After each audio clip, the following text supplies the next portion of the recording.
men aytaman, u sohada har xil narsalar bor. Aytaylik, tashqarida o'rnatib almashtirsa bo'ladigan narsalar.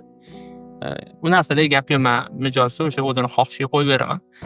Lekin masalan, o'zimizdan sohadan kelib chiqadigan bo'lsa, o'sha bir inson doimiy ko'pchiligi umri davomida bitta uy qurishi mumkin.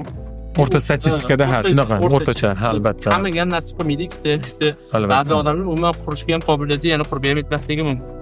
Lekin bizning sohamizdagi asosan ishonch va topshiriq qo'yilgan, asosan ustalarimizga berib qo'yilgan. Ya'ni uy egalari birinchi bo'lib, uy qurayotgan odam atableniyaga istishga keldim. Nima qilaman? Nimadan boshlayman? Ustani chaqiraman. Usta chaqiriladi, usta keladi va usta o'zi tajribasidan o'tgan, o'zi uchun yaxshi deb bilgan narsani taklif qiladi mijozga. Boshlanadi. O'sha mana bunaqa sistema qilamiz, mana mahsulotlarni ishlatamiz, buni qilamiz deb aytiladi.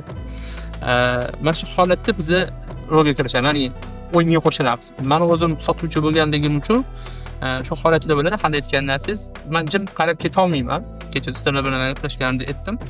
Noto'g'ri narsani ko'rib turganimda indamay keta olmayman. To'g'ri, u mendan olmasligi mumkin o'sha gaplarim uchun. Lekin mayli, o'sha harakat qilamiz, to'g'riga yuborishga, to'g'ri yo'nalishga jo'nalishga. Olmasa ham mayli. Olmasa ham mayli. Shunday holatlar bo'lib qoladi.